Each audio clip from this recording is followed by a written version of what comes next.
Good evening, ladies and gentlemen. Tonight, we invite you to immerse yourself in a chilling short horror story. The Wailing in the Night.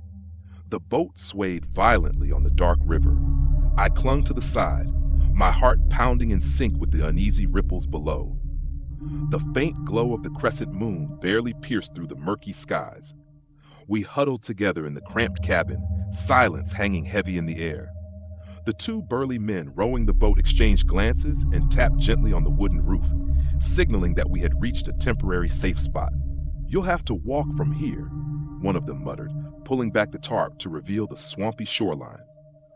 "I'll take two at a time. Stay quiet. The rest of you, wait for your turn. And no talking." With that, he guided two women off the boat and into the dense thicket. The rest of us remained huddled in the oppressive silence. My heart continued its relentless pounding, a drumbeat of fear in the still night. Fong's clammy hand gripped mine tightly, his palm cold and damp with sweat. His body was a comforting anchor in the suffocating space. The boat was cramped, barely accommodating the 10 of us packed together. A pile of green bananas stacked outside the cabin added to the weight, their pungent smell mixing with the humid air. Beside me, Fong's parents sat close together. His father cradled a young boy, drugged into a deep sleep. The mother's foot pressed against mine, a discomfort I could do nothing to alleviate. I was crammed in, knees pulled up to my chest, squashed between Fong and a young woman who seemed eerily calm, her face shadowed by the dim light. The night air was cool, yet the cabin felt stifling, the heat amplified by our collective tension. I glanced at my hidden wristwatch, 2:15 a.m. I whispered the time to Fong, who nodded slightly, his face unreadable in the dim light.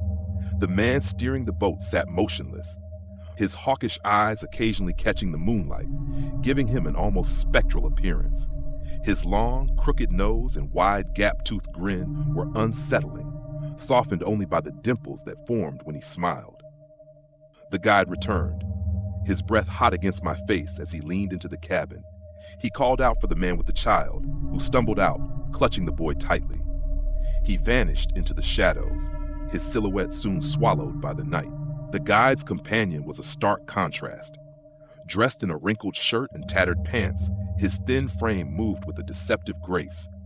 His pallid complexion and heavy-lidded eyes made him look almost otherworldly. Yet his slow, melodic voice could easily charm the wary, masking the danger beneath his exterior. Fong and I had never met these men before. Our journey had been arranged by a trusted friend who had made it safely to Malaysia. Trusting his recommendation, we had placed our fate in these men's hands, believing in the safety promised by the presence of their own family members. We had all been deceived. As the night wore on, the sense of dread deepened. The guide's return for the next pair left a metallic taste in my mouth. Something was wrong. His shirt carried a pungent, sickly sweet odor, sharp and unsettling. I whispered my unease to Fong, who dismissed it as the stench of the swamp. Time dragged on in the suffocating cabin. The guide finally returned, calling for the remaining 4 of us. He split us into pairs, assigning Fong and me to himself. His eerie grin lingered as he led us into the dark woods. The path was treacherous, filled with gnarled roots and hidden pitfalls. I stumbled repeatedly, the rough branches clawing at my face. Suddenly, a chilling sound pierced the night, a sharp, anguished wail, like a dying animal. My blood ran cold. Clutching Fong's hand, I froze, the sound echoing in my ears. The guide stopped, turning to face us with a knowing smile. His eyes gleamed with malice. Without warning, Fong yanked me backward, and we bolted, crashing through the underbrush, our breaths ragged.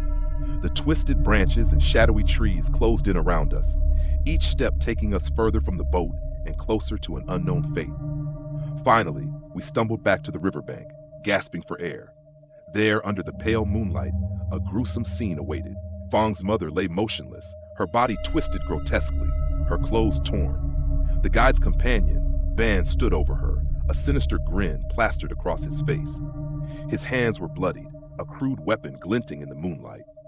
Horror-stricken, Fong and I backed away, but Van's eyes locked onto us.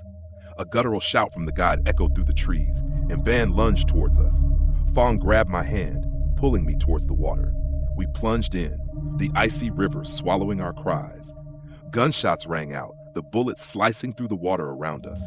I swam with all my might, each stroke fueled by sheer terror. Fong pushed me forward, his strength waning. The river was vast and unforgiving, its current dragging us further into the darkness.